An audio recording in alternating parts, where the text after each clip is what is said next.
lost it, and Welcome to the hardest working committee of the Nevada State Legislature, the Assembly Committee on Government Affairs. We're excited this morning. It's been a long time since we've all been together. Will the Secretary please call the roll? Assemblyman Carter. Present. Assemblyman DeLong. Present. Assemblyman De Silva. Assemblywoman Duran. Here. Assemblywoman Gonzalez. Here. Assemblyman Gurr. Here. Assemblyman Hibbets. Here. Assemblyman Koenig. Here. Assemblyman MacArthur. Here. Assemblyman Nguyen. Here. Assemblywoman Taylor. Here. Assemblywoman Thomas. Here. Chair Torres. Here. And please mark any member not present, absent, excused. I'm present when they arrive. I know that a couple members are out presenting in other committees and should be in here shortly. Welcome to the audience in Carson City, those joining us in Las Vegas, and those listening over the internet. Just a couple housekeeping items before we get started. Please remember to silence your electronic devices. If you wish to testify, please sign in at the table by the door and provide a business card to the committee secretary. For those joining online, please be sure to mute your microphone when you're not speaking to minimize any background noise. When testifying, please turn on the microphone and clearly state your name, spell your name, and state your affiliation, if any, for the record, then turn the microphone off each time you are done speaking. Handouts should have already been provided to the committee staff. We expect courtesy and respect in our interactions during the meeting, even if we do not agree with another person's position. Committee members will be using their laptops to view handouts and other documents. Please do not view this as a sign of disrespect or inattention. Public comments will be taken at the end of the meeting. Each person will be limited to 2 minutes. In addition, the public may submit written testimony to the committee up to 24 hours after the hearing. Today we do have 2 bills up. We are going to go ahead and begin first with SB 387, which revises provisions related to the state personnel system. Senator Pazino, when you're ready, you may begin.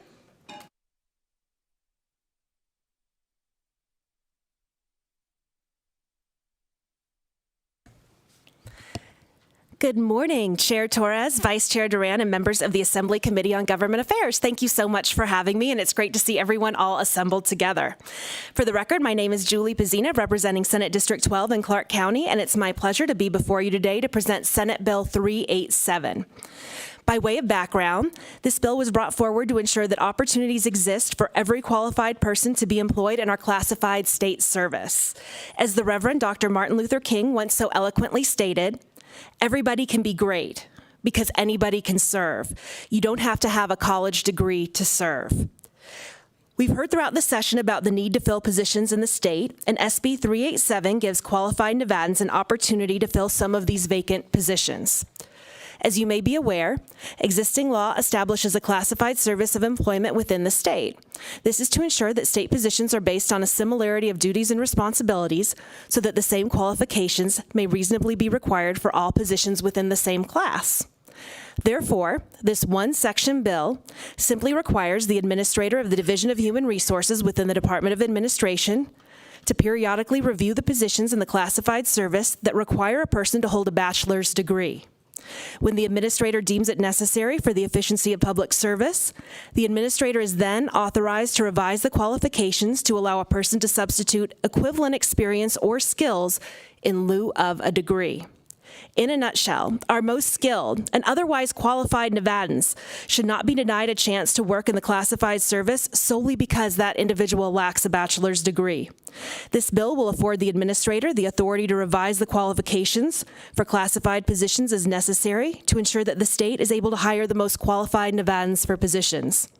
While this isn't a money committee, I'd also like to share that due to the $500,000 appropriation directed to AB 451 for a classification and compensation study by the Joint Committees on Ways and Means and Finance, the fiscal note for this bill has been removed. Thank you so much, and with that, I would love to answer any questions. Members, any questions? Vice Chair Duran. Good morning, and thank you for your presentation. So, and it's probably, or I'm not sure if you said it, I apologize if I missed it. So is this going to also go through the chain of command? For example, if you have incumbent employees that are wanting to promote up, is this going to include them, or is it just going to be for any new position or after those positions are filled with incumbent employees? Thank you. Julie Pizzina for the record. Chair, may I go through you, or would you like me to go direct? Please go directly to the member. Thank you so much. Vice Chair Duran, my understanding is that once these positions, qualifications have been updated to potentially not require a bachelor's degree, then anyone in the state would be able to apply for that position who may otherwise not be able to have the upward mobility at this present time. Thank you. And I know that the administrator's here too and probably going to come in neutral. So when you come up, if you could help answer that question as well. Members, any additional questions? Assemblyman Thomas. Good morning, Madam Chair, and thank you, Senator, for the presentation.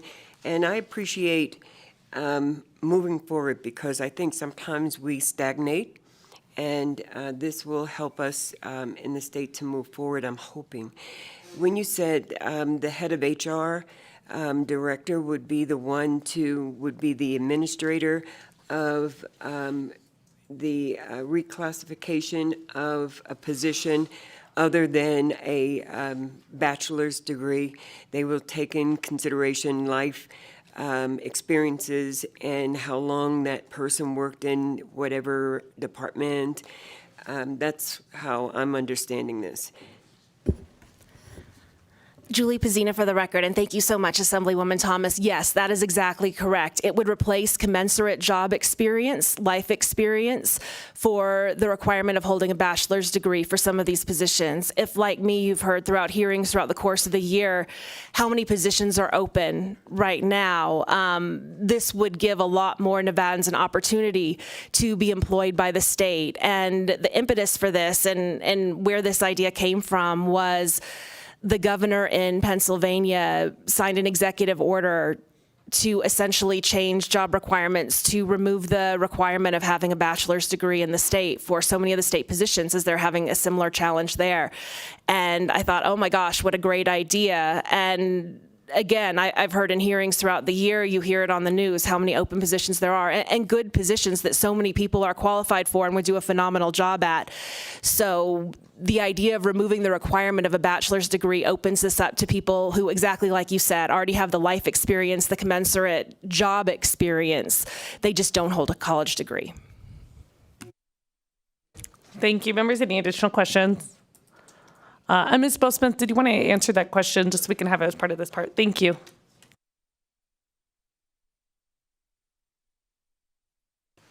Good morning. I figured I'd just answer since I'm here and y'all are on it.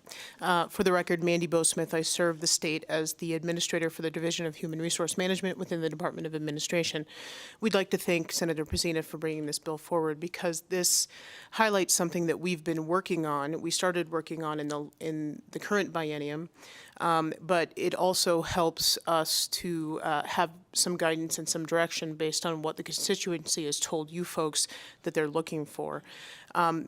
In terms of incumbent employees that have already secured positions within the classified service, there would be no retroactivity in terms of the positions they currently are in. However, if there's an opportunity for them to promote into a position where we have modified the minimum qualifications with respect to, say, a bachelor's degree or some kind of academic. For example, we have the accounting series and the accounting technician series. There are required credits that one must take in order to get into those positions. If we've modified that, then certainly incumbent employees who are looking for promotional opportunities, we can absolutely allow them to apply for those promotional opportunities going forward with language under this bill. Thank you. Members, any additional questions? It doesn't appear there's any additional questions. Thank you so much for your presentation. At this time, I'll invite anyone wishing to testify in support of SB 387 here in Carson City. When you're ready, please begin. For the record, my name is Mark Ellis. I'm the president of Communication Workers of America, Local 9413. And on behalf of the state printers, the ones that printed the bills that y'all are reading right now, we fully endorse this bill. Thank you, Chair and members of the committee. For the record, my name is Susie Martinez, and on behalf of over 150,000 members and 120 unions, we're in full support of the bill. Thank you. Thank you. I don't see anyone in Las Vegas approaching to testify in support of SB 387. BPS will go to the phones. Is there anyone on the phones wishing to testify in support of SB 387? Callers, if you would like to testify in support of SB 387, please press star 9 now to take your place in the queue.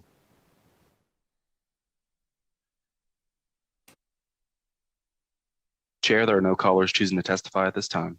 Thank you. At this time, we will go ahead and go to opposition. Is there anyone wishing to testify in opposition to SB 387?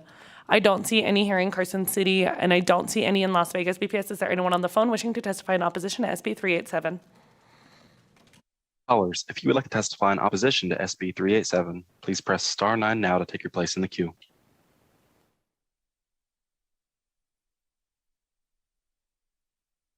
Chair, there are no callers choosing to testify at this time. Thank you.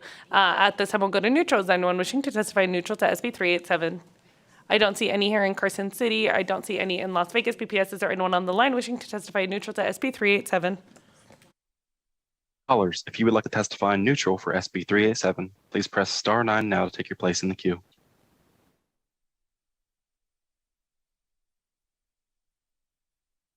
Chair, there are no callers choosing to testify at this time.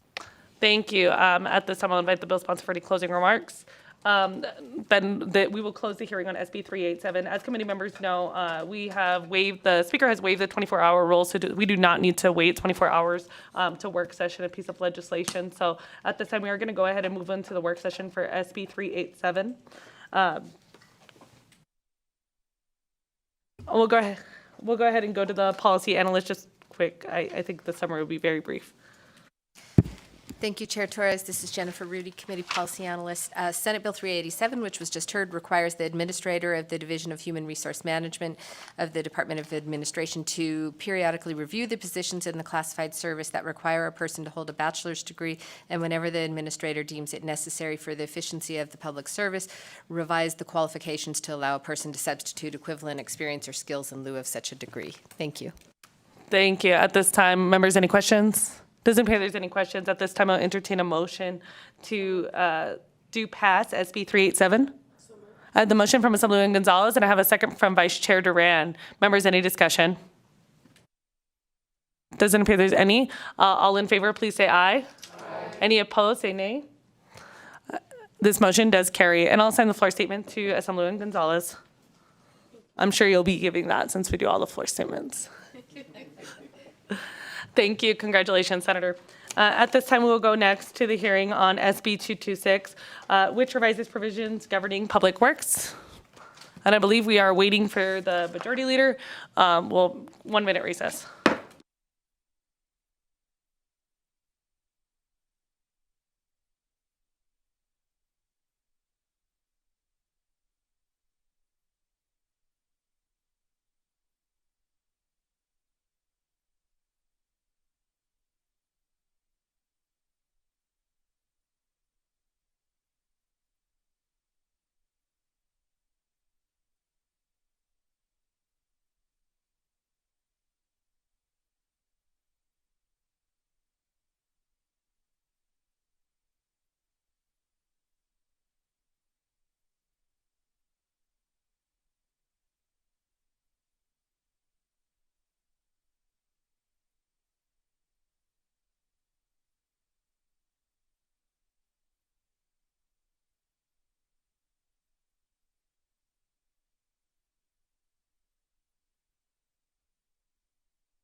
The Assembly Committee on Government Affairs will reconvene, and at this time, we have already opened the hearing on SB 226, so we will go ahead and carry on with the presentation from the Majority Leader on SB 226.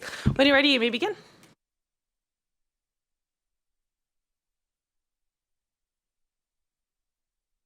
Trying to squeeze. I'm going to try to scooch in as best I can here. Good morning, Madam Chairwoman and members of the committee.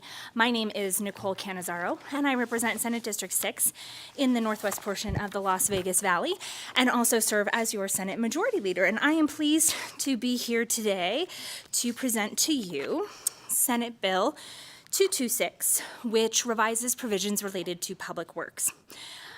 As a bit of background information, Nevada's prevailing wage laws ensure that government dollars for publicly funded construction projects do not undercut local wage and benefit standards, prevent a race to the bottom among contractors, support good-paying jobs, and provide value to taxpayers. The bill I am proposing and presenting to you today, Senate Bill 226, clarifies the application of prevailing wages and ensures competitive compensation rates among industries and occupations to the benefit of workers and taxpayers alike. How this bill will benefit our state is in several ways, and it does work to provide assurances regarding the construction of public buildings. This bill will require the payment of prevailing wages on publicly funded projects, not only to support our local labor force by paying fair wages, but also to attract and build a pipeline of highly qualified workers. Before I introduce my co-presenters, I would like to briefly walk you through the bill and the amendment, and I would ask for the committee to refer to, and I hope that you have received, a conceptual amendment, which is located on Nellis as well.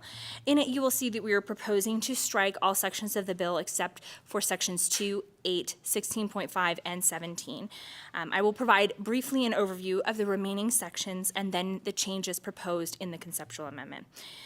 So in Section 2, we make a declaration of legislative intent, finding that, among other things, the payment of prevailing wages to workers on public works projects that are funded in whole or in part by public money is essential to the economic well-being of the state, increasing the number of skilled construction workers in the state, enhancing the workforce of the state, and increasing redevelopment opportunities in the state. And to ensure the intentions of the legislature are upheld, careful scrutiny of novel leasing and financing agreements entered into or incentives offered by public bodies for the construction of a public work is necessary to ensure that workers on public works projects are paid prevailing wages. Section 8 of the bill provides that any regulation adopted by the Labor Commissioner related to public works must be consistent with the declaration of the legislative intent that's spelled out in Section 2.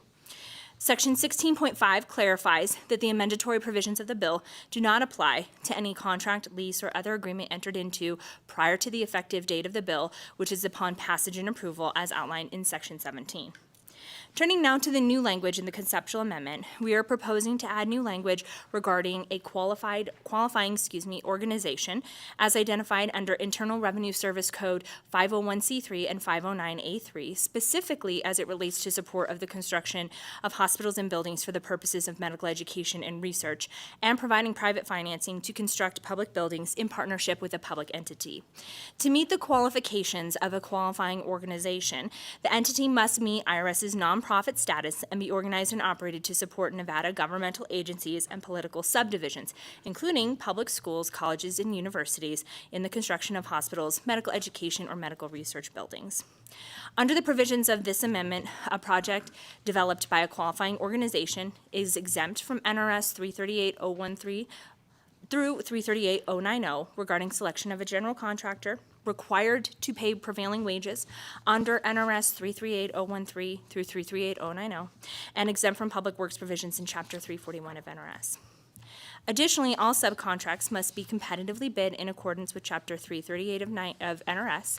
All subcontractors bidding on a project of a qualifying organization are entitled to bid preferences equivalent to NRS 338.1389, and at least 15% of the subcontracts must go to small local businesses. Finally, projects of a qualifying organization are subject to apprenticeship requirements as outlined in NRS 338.01165. The amendment also revises NRS 354.740 by deleting subsection 5 regarding certain lease purchase or installment purchase agreements and adds it into a new section. The last part of the amendment, beginning at the bottom of page 2, proposes a new section containing the deleted language from NRS 354.740 and new language which provides a definition of agreement. Here we are addressing agreements to purchase property in the form of a lease or an agreement to pay in installments where the state or one of its political subdivisions pays the purchase price over a period of time extending beyond the biennium in which the agreement is executed. This includes an agreement where the state, an agency, or political subdivision may acquire property that is the subject of the agreement at the end of the term of the agreement or at the end of the term of a renewal of the agreement upon payment of no additional consideration or nominal additional consideration, and an agreement that for the purposes of federal income tax is treated as an agreement for conditional sale. Madam Chair, this bill is brought to this committee and before this legislature because I do strongly believe that when we are investing public dollars, we should also be ensuring that there are sufficient wages and benefits paid to the workers who are on those jobs. Those workers are not only high-skilled, especially when we are talking about union labor and apprenticeship labor and individuals who have gone through programs that prepare them to be able to do quality construction work, but it also provides for them a pathway to sustain their families, to provide benefits to their families, because those things come along with that. And when we're talking about prevailing wage, that's what we're setting as a standard, is saying that we believe that people who are working on these projects are entitled to make a good wage, are entitled to benefits, are entitled to allow for them to be a highly skilled workforce that is building things that we can have faith in as the sort of stewards of public tax dollars. What this particular bill is seeking to address, which is an issue that has come up and that I've talked about, and I'm sure my co-presenters, Mr. Musgrove and Mr. Hardy, will elaborate on as well, are lease purchase buybacks, where we have seen that there have been an attempt to get around what otherwise would be prevailing wage laws here in Nevada. There's an attempt to get around that by having those projects go through this loophole in the lease purchase buyback situation. And we want to be able to close that so that everything that should be and is intended to be a public works project that should be subject to prevailing wage will. And then, of course, you see that there is additional language in here about the qualifying organizations, and I think Mr. Hardy may be able to talk about that a little bit more as well, and why that is so important for the benefit of Nevadans and for being able to really, I think, do some exciting things in the upcoming years. So with that, Madam Chair, and your permission, I would like to turn it over to Mr. Musgrove and then over to Mr. Hardy, and then we can answer any questions that you or the members of the committee may have. Thank you. Dan Musgrove here with Strategies 360 on behalf of the Southern Nevada Building Trades. It is my honor to be working with the majority leader on this legislation and also to be sitting next to the supermom of Case and Cole. This very simply was an idea that we've been working on for a long time with the majority leader and Speaker of the Assembly on truly ensuring that public dollars are used for the public benefit. And that doesn't mean just the public building that ends up being built. It's the whole process of ensuring that the building of that facility, structure, whatever it might be, benefits the public as it goes along, whether it's the prevailing wages that you heard the majority leader talk about, whether it's the apprenticeship programs that train our next skilled workforce, that takes people out of middle class, with free education, gets them an associate's degree when they go through these apprenticeship programs. The public work should benefit the public. But if you look through Nellis and you see the iterations of this bill, we've come a long way. And unfortunately, as we began this process, we swept in a whole lot more things than we envisioned when we attempted to try to close some of these loopholes that the leader talked about. And unfortunately, as you opened one door, it caused problems for other folks that, whether it's local governments, whether it's nonprofits, whether it's folks that are building residential homes, whether they're building affordable housing. Unfortunately, this bill began to sweep in those that we certainly did not intend to change the way they do business and the way that they build their projects. And so Today, we sit with an amendment in front of you that we absolutely support, that focuses on lease buyback and the issue that Mr. Hardy will bring for you today, which is, we believe, one more benefit for our community. And so the majority leader talked through the amendment, the original bill. I don't need to waste any of your time going through it any more specifically than she already has. But again, we wanted to ensure that there aren't ways around paying prevailing wage. Just recently, there was an attorney general opinion based on a letter that came from a city down south where they were asking how that they could structure certain land giveaways and economic development. And basically, it came down to the fact that, you really ought to focus on not avoiding the payment of prevailing wage, because that's what this legislature, in the many, many years that it's been in existence, has worked to do, is to ensure that the prevailing wage is paid to those workers working on these public projects. And so, again, I think the amendment is very clear at this point. We tried to be very, very specific. We certainly didn't want to sweep in the folks that we originally did in either the original bill or even the first or second reprint. And so we stand before you today hoping that you'll support the new SB 226 with the amendment. And again, we'll be open for any questions. And I turn it over to my colleague, Mr. Hardy. Thank you, Madam Chair, members of the committee. Warren Hardy today representing the Nevada Health and Bioscience Corporation. For those of you who are not familiar with the Nevada Health and Bioscience Corporation, we are the constructors, the builders, the maintainers, the operators of the medical school building, Kirk Kerkorian School of Medicine at UNLV. Before I get into the new provisions that the Majority Leader so graciously agreed to include in this bill, I want to speak just for a second to the issue of the lease purchase section of the bill. In 2000 and during the 2006 interim, as a member of the Senate, I was assigned to conduct an interim study on lease purchase, and that came on the heels of the Richard Bryan State Building that's behind this campus. And the way lease purchase is generally used is a government will say, I have a piece of property, I would like you to build a building, a state building, a local government building, some kind of government building on it. That's the most common. There's other iterations of it, but that's the most common. Then the developer will build the building and then lease it back to the state for 30 years. Often at the end, there's a purchase option for the government. And we really grappled with how to make that process fair in 2006. And in 2007, we came back to the legislature with a number of recommendations. But the one that's germane for today, I'd like to read to you. This came from our study and was adopted into statute in 2007.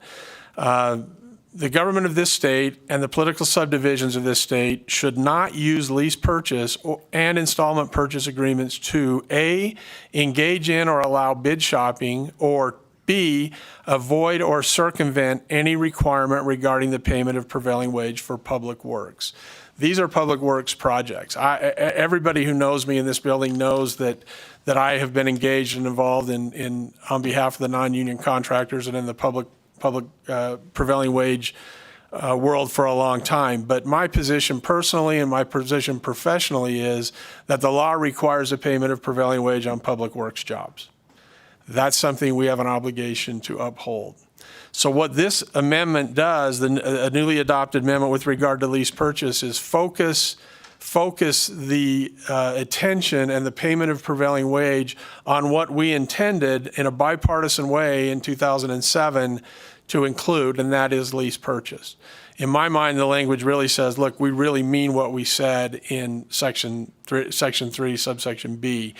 So I'm in full support of clarifying that lease purchase projects should be paid prevailing wage and they should not be used to get around the payment of prevailing wage. So I want to make that clear as well, because a lot of folks automatically assume I'm opposed to prevailing wage, and that's not the case. I do want to thank the Majority Leader for the adjustment there as well, because I think that makes good public policy. Now, with regard to the section of 338 for qualifying organizations, my organization, the Nevada Health and Bioscience Corporation, is a qualified organization as defined in the bill and in law and in the IRS code. We did negotiate construct and build the medical school. That building was built primarily with private dollars, with dollars from the philanthropists and the individuals that are involved in the Bioscience Corporation.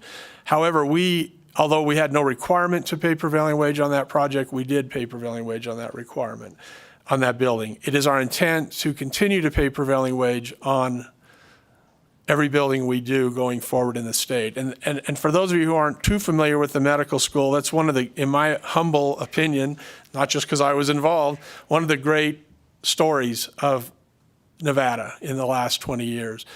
We have really created a new culture of philanthropy in Nevada where donors and philanthropists are now looking at Nevada, Southern Nevada and Nevada for projects.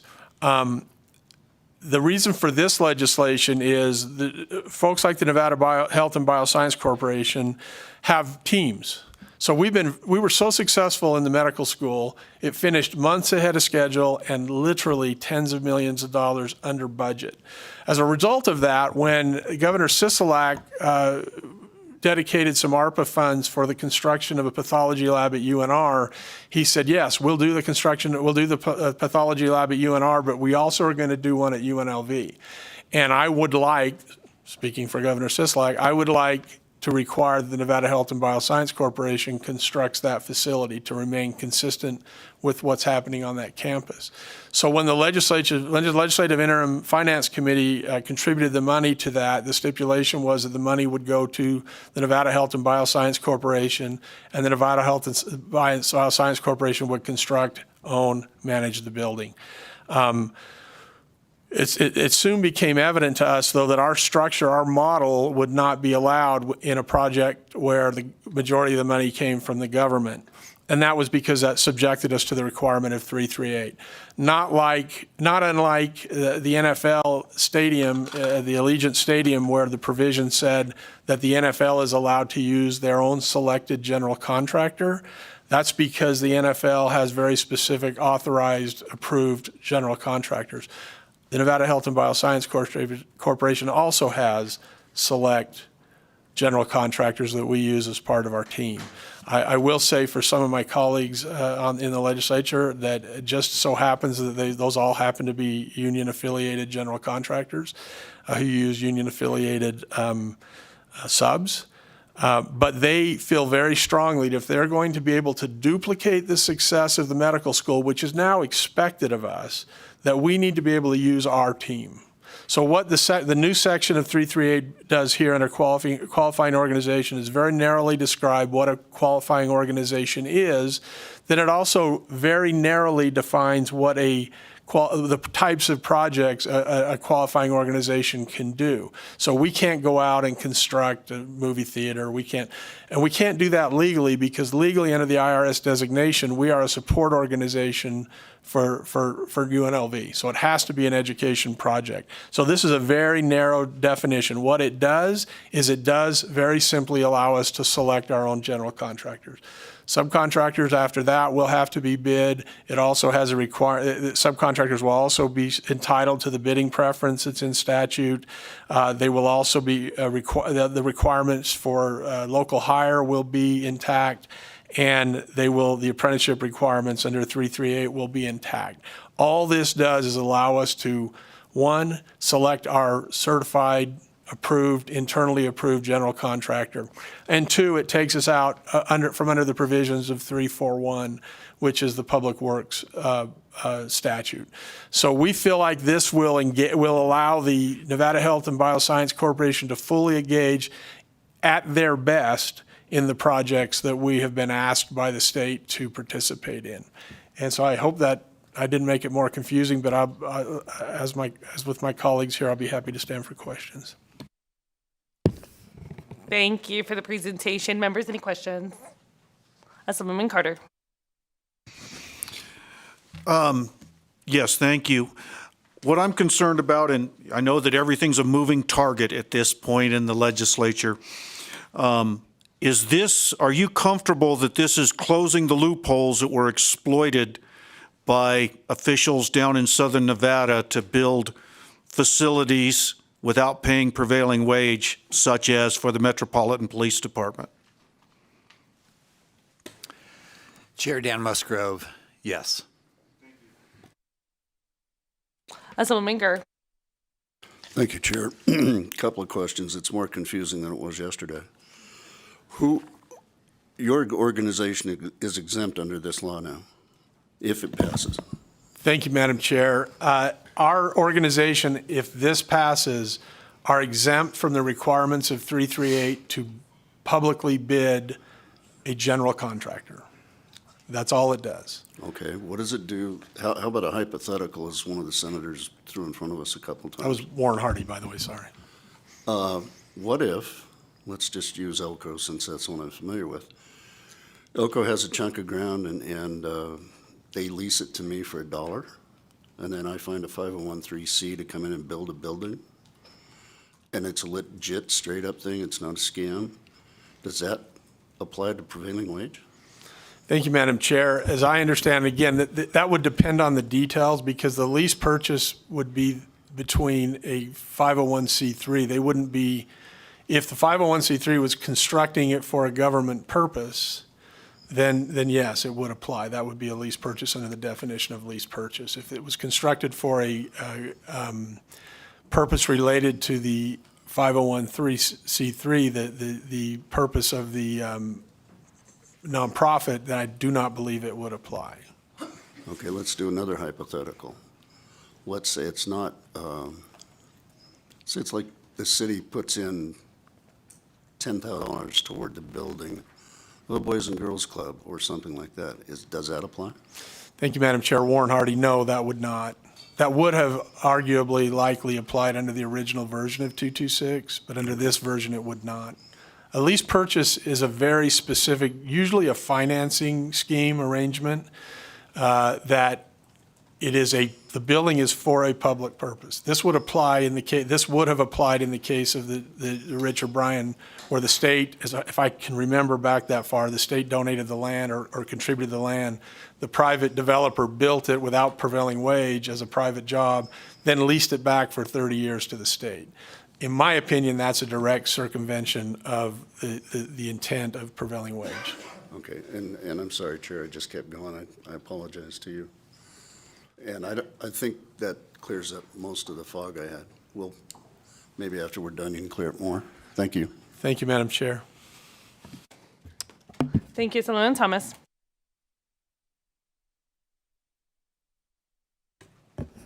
Thank you, Madam Chair, and thank you, Senator, for bringing this bill forward. Appreciate that. A couple of questions that I have. One is a comment. I just had to clarify whether or not this was a labor bill. And to hear that public-private are working together, that's something that I think that our state needed, and I am, my hat is off to you. Question, though, is, I had heard earlier about the pipeline for workers. And, of course, I am concerned about our community, especially that community that is not always at the forefront of some of the labor, let's put it this way, the benefits of labor. So I want to know whether or not with public-private working together, can you commit that you will go into those disadvantaged communities and seek out our young people to get them started to be able to benefit in these projects?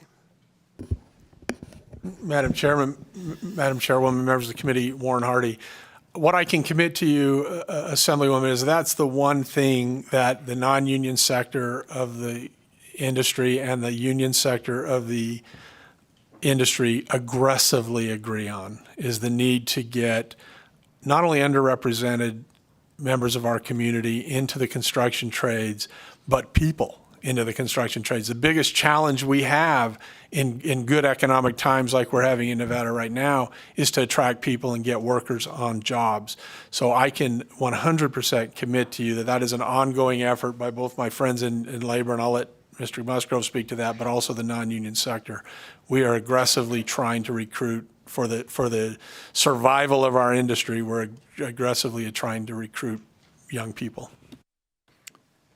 And if I may, Madam Chair, Dan Musgrove, on behalf of the building trades.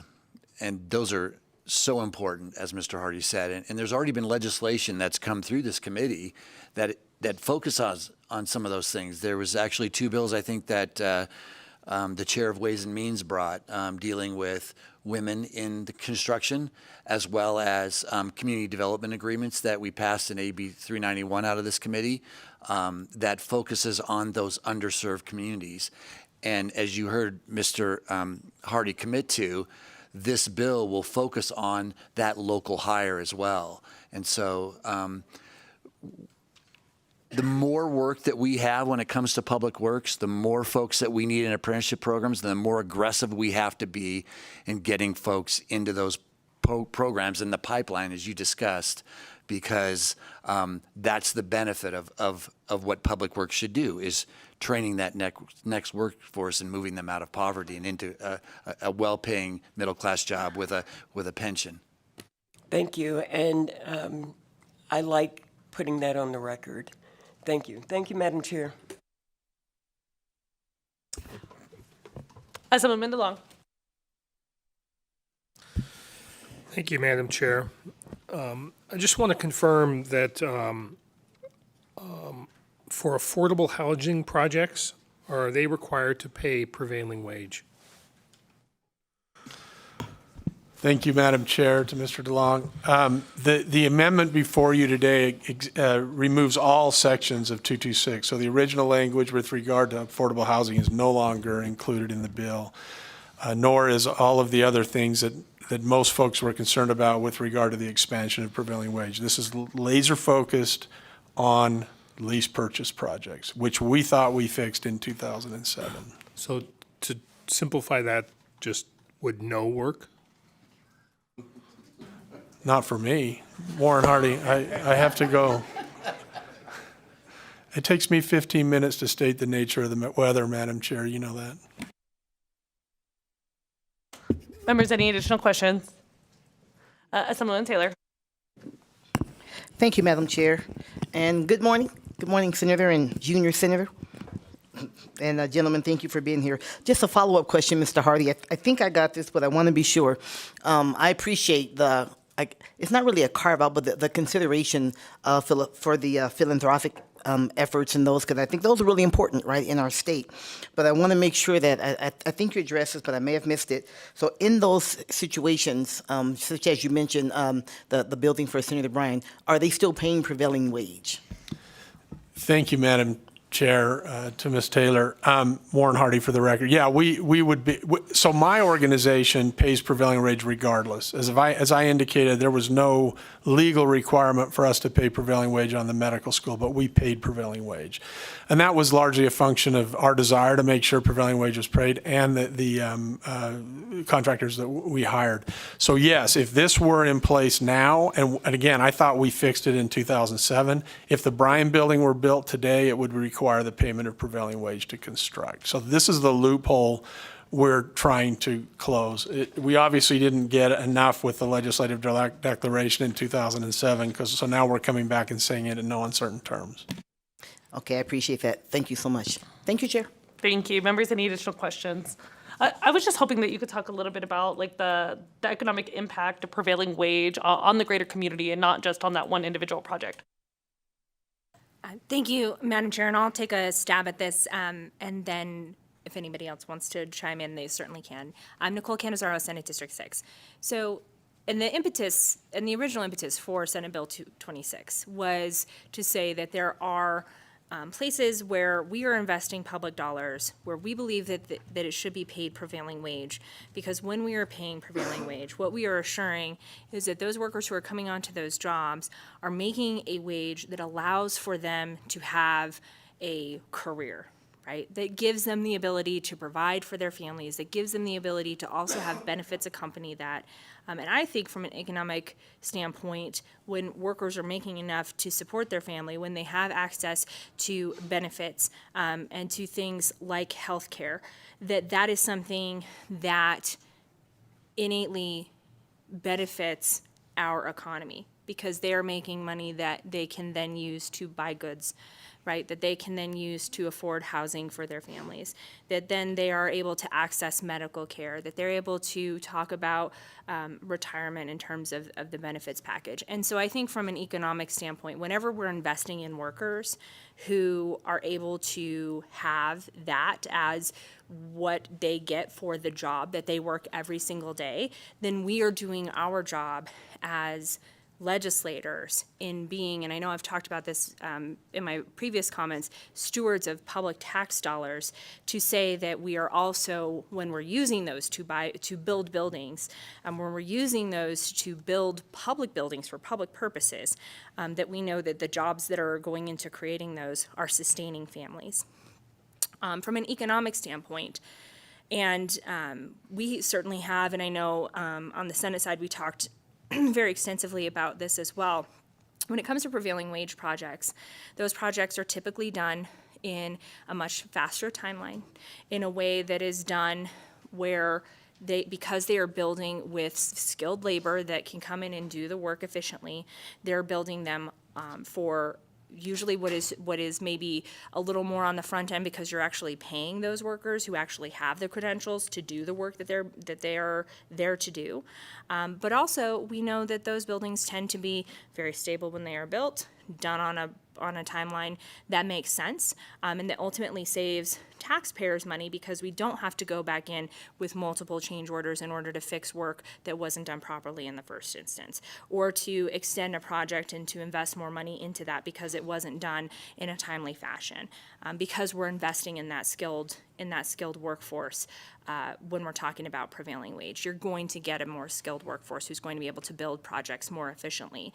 And so from an economic benefit standpoint, when we're investing taxpayer dollars into the building of public buildings that are for public purposes, which is what this bill is getting at with those lease purchase agreements, is that we're talking about public buildings built for public purposes where we're using taxpayer dollars to do so, that should be built prevailing wage because we know that that's going to be a more sturdy project and a project that's going to get done on time, and that is also, I think, having the economic benefit of supporting workers and their families in a real way. And I know that we probably have some additional, I know we definitely have some information that had been presented on the Senate side, happy to share it with the committee as well, on just the numbers and the studies that have been done when we're talking about prevailing wage projects versus non-prevailing wage projects and the differences there in terms of an investment by the taxpayers and what that means for all of us. And I don't know if anybody else wanted to chime in on that, but that's my 2 cents. I don't think you needed any assistance, Majority Leader, but it does seem to me that, making the investment in prevailing wage allows for our community to see this impact for significantly longer, not only because we don't have to repair those buildings sooner, but also because of the impact that it has on jobs and workers, which seems rather significant to me. Assemblyman Carter. Thank you. Yeah, mine's real simple. We talked about that with this philanthropic involvement, the organization Mr. Hardy's talking about, that in certain ways prevailing wage doesn't apply. I just want to make sure that we're clear that we're not circumventing the requirements to have apprentices on the project. The last session that was put in place, and we're working harder to make that process more streamlined. But I want to make sure that we're still going to see apprentices utilized on these projects. Thank you, Madam Chair. Warren Hardy. To Mr. Carter. Yeah, so when I say that we weren't required, so it was a privately funded project, the medical school, all the money came. However, by virtue of the contractor we selected, who has collective bargaining agreements, the requirements of the collective bargaining agreements led to the apprentices and all those sorts of things. Under this provision of law, if it's public money involved, the only thing we get to do is select our own general contractor.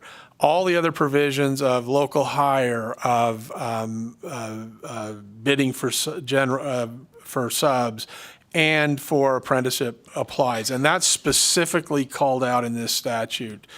We do have to make one minor change, Madam Leader, because it says all contracting qualifying organizations sometimes doesn't do public works projects. But anyway, that's the intent, is that on money, where public money is involved, all of those provisions 100% apply. Thank you. And I will note that, we would definitely like to have a conversation about those additional changes too after this hearing, because I do think that there are a couple of questions regarding the amendment, but we can continue that conversation offline. Members, any additional questions? It doesn't appear that there are any additional questions at this time. Thank you. I do know that there are a lot of people here that are here to testify, so we are going to have 30 minutes in support, 30 minutes in opposition, and 30 minutes in neutral. When we hear the support, we're going to go, when we hear the 30 minutes, we're going to have 10 minutes here in Carson City, 10 minutes on Las Vegas, and 10 minutes on the phones. If any of that time is available, I'll come back to Carson City or Vegas as it is available. I would encourage individuals that are coming to testify to keep their remarks short, knowing that there are several individuals that have signed in to testify this morning. You want to use that time as much as possible. So at this time, we are going to go ahead and open up the support testimony. It is 10:20, so we'll start here in Carson City when you're ready. Good morning, members of the committee. For the record, Tom Morley, representing Laborers Local 872, Laborers Local 169, and the Communication Workers of America, and we are in support. We want to save y'all some time. Good morning, Madam Chair, members of the committee. Rob Benner with the Northern Nevada Building Trades. We are in support with the amendment. Thank you.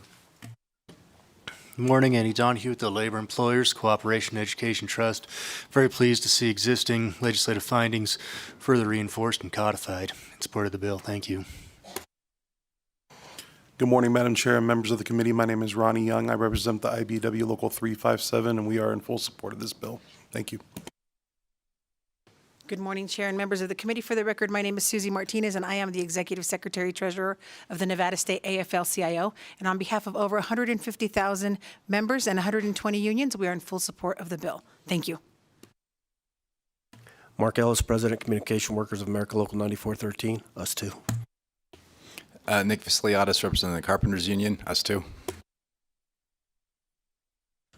Is there anybody else here in Carson City wishing to testify in support of SB 226? I don't see any here in Carson City, so I'll just go to Las Vegas. Las Vegas, is there anyone wishing to testify in support?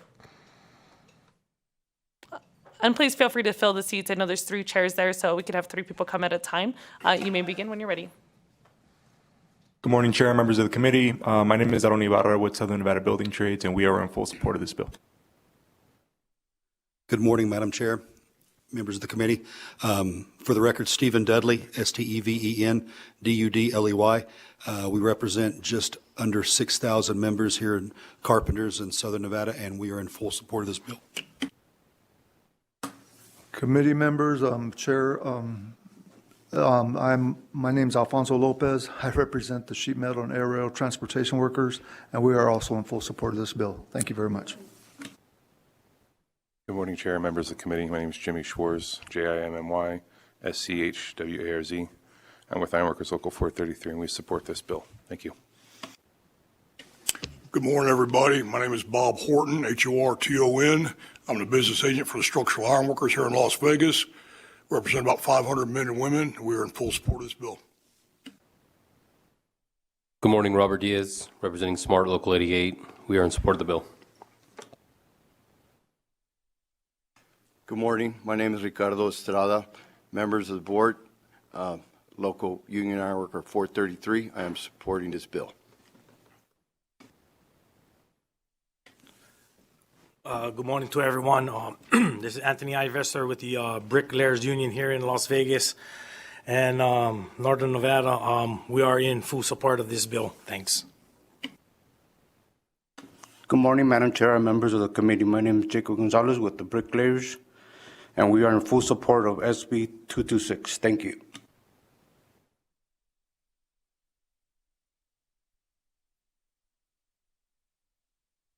I don't believe I see anybody else in Las Vegas. I'll give you a second if there's anyone else in Las Vegas wishing to testify in support of SB 226. I don't believe I see any, so at this time we will go to the phones. Callers, if you would like to testify in support of SB 226, please press star 9 now to take your place in the queue.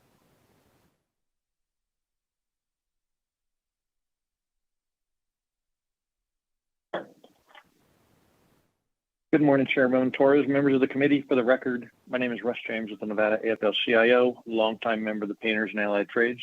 Yes, we're here in support of Senate Bill 226. Urge the committee to support it as well. Thank you.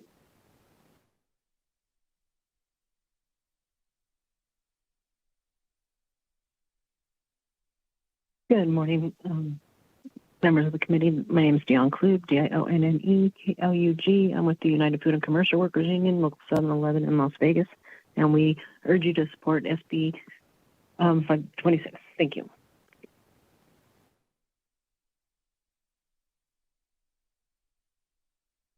Aloha, Chair and members. This is Mitchell Bechtel on behalf of the District Council of Iron Workers, calling in full support. Thanks.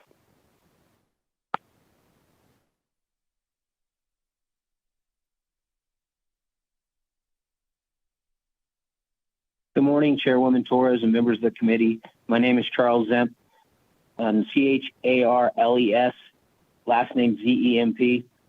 I'm with the International Union of Bricklayers and Allied Crafts Workers, and we support SB 226.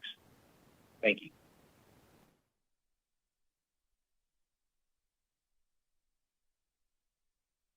Hello, legislators. This is the young gentleman from Southern Nevada, John Carlo. I'm currently an apprentice in the Iron Workers Local 433. And yesterday evening, I waited several hours to publicly comment.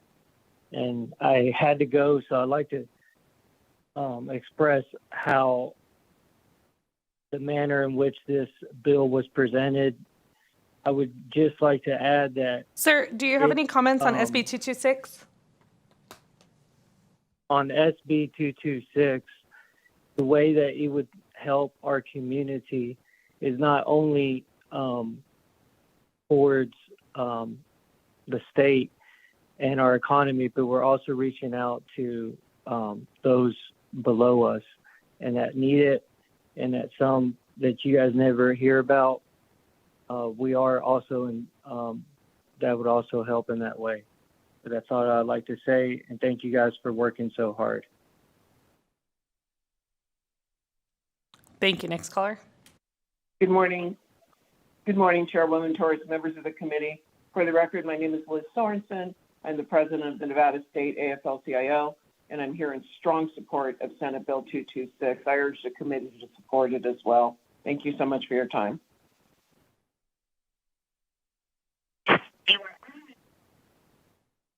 Good morning. My name is Brandy Glass. I work for Southern Nevada Building Trades, and I'm in support of the bill.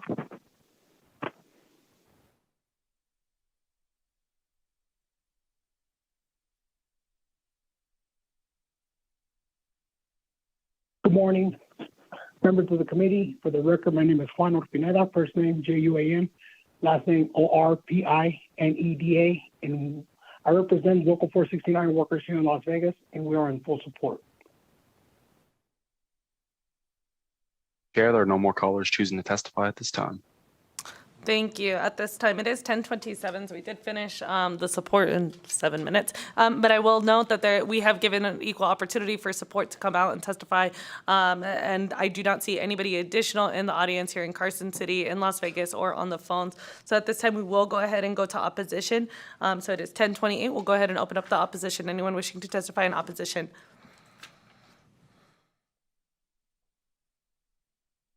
Thank you. Good morning, Chair Torres and esteemed committee members. For the record, Ann Barnett, CEO of the Nevada Contractors Association. We would like to thank the bill sponsor and the bill proponents for their work thus far. We are reviewing the amendment, but we would like to inform the committee that we remain opposed until we can review in more detail. We will continue to discuss with the bill's proponents and try to address any remaining challenges. Thank you. Good morning, Madam Chair and members of the committee. Kanani Espinoza on behalf of the American Council of Engineering Companies, Nevada chapter. ACEC opposed SB 226 in the Senate, and while we really appreciate the efforts of the amendment, we are still reviewing specifically sections 2 and 8 and remain opposed to those. Thank you.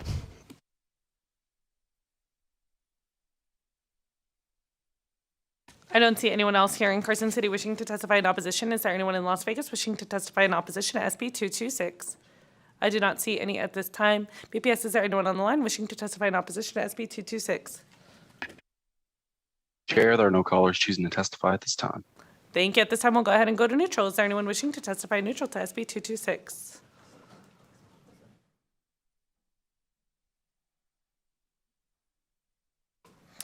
All right, so at 10:29, we'll start neutral in case this one goes on. Thank you.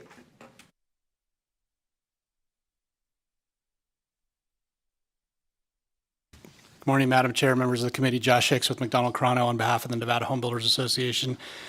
We were one of the groups that Mr. Musgrove talked about earlier who were concerned about potentially having residential construction pulled into the public works and prevailing wage world. We really appreciate the conceptual amendment that was presented today. Thank you to the majority leader. Thank you to the proponents. That looks like it resolves the concerns that we had, but we are reserving our right to continue to look at that amendment. Thank you.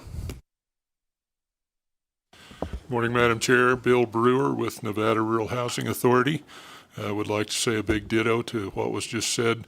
The proposed amendment would certainly bring us to neutral. We appreciate all of the work by the majority leader and the proponents of the bill. Thank you. Thank you, Madam Chair, members of the committee. Carrie Kramer on behalf of NAOP here in neutral today with the proposed amendment. We'd like to thank the majority leader and all of the stakeholders for their work on this amendment. We feel that with this amendment, our members may continue to use ground leases with public entities as a means for developing truly private development projects without triggering prevailing wage, alleviating our initial concerns. Thank you. Thank you, Madam Chair, members of the committee. Nicole Rourke, representing the Urban Consortium, which consists of the cities of Henderson, Las Vegas, North Las Vegas, Reno, and Sparks. We thank the majority leader for the amendment. That brings us to neutral and for addressing the concerns that we expressed in the Senate side. So thank you. Good morning, Madam Chair, members of the committee. Paul Murak with the Vegas Chamber. The Chamber was opposed to the SB 226 in its original format. However, we believe with the conceptual amendment, it does address many of the concerns that was brought forward by the Chamber and other stakeholders from the Business Committee regarding the broad definitions and scope, and achieves the goal of the proponents to address the leaseback options. So we thank the majority leader for her efforts to convening the group and getting many of us to neutrality. Thank you. Good morning, Madam Chair, members of the committee. Christine Hess with the Nevada Housing Coalition, working to advance and promote affordable housing, and been in front of this hardworking committee many times before, and want to thank you and want to thank the majority leader. The conceptual amendment proposed today does address our concerns, and we appreciate not having to address an additional barrier to affordable housing. Thank you. Thank you, Madam Chair. Alexis Motorix with the Nevada Chapter Associated General Contractors, representing commercial construction in Northern Nevada. We, too, were opposed up until this amendment. We are neutral on SB 226 as presented with the amendment and appreciate that the language matches the stated intent of the proponents. Chase Whittemore, for the record, representing Nevada Builders Alliance. Good morning, Madam Chair and committee members. We were in opposition up until this amendment, and we feel like this amendment addresses the vast majority of our original concerns. So thank you. Is there anyone in Las Vegas wishing to testify neutral to SB 226? I don't see any at this time. BPS, is there anyone on the line wishing to testify neutral to SB 226? Chair, there are no callers choosing to testify at this time. All right. At this time, I'll go ahead and invite the bill sponsor for any closing remarks.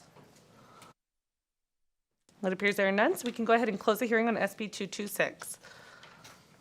1 minute recess.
The Assembly Committee on Government Affairs will reconvene at this time. As members noted on our agenda, we did have a possible work session.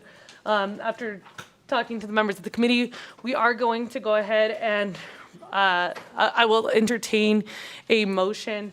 We're going to go ahead and at this time, we're going to go ahead and consider AB 371. I'll go ahead and go to our policy analyst.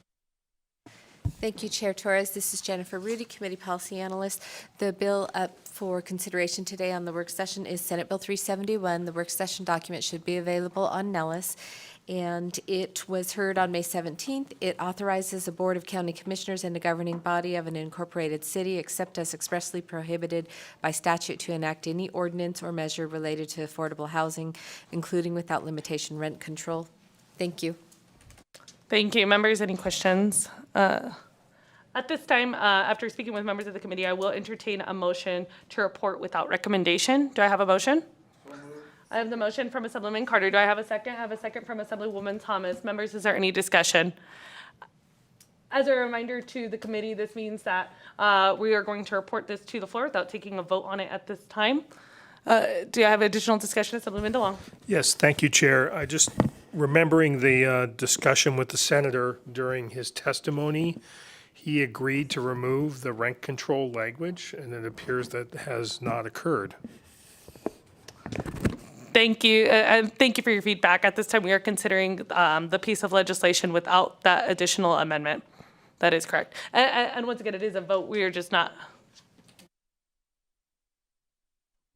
taking a position on the bill at this time. Thank you. We're still voting. Yes. Is there any additional discussion? It doesn't appear there is any. All in favor, please say aye. Aye. Any opposed, say nay. Nay. The nays, raise your hand, please. Assemblyman DeLong, Assemblyman Gurr, Assemblyman Hibbets, and Assemblyman MacArthur. All right, at this time, that is the last item on our agenda for today. We will go ahead and move on to public comment. Is there anyone wishing to testify in public comment? I don't see any here in Carson City. I don't see any in Las Vegas. BPS, is there anyone on the line wishing to testify in public comment? Callers, if you would like to provide public comment, please press star 9 now to take your place in the queue. One moment, Chair.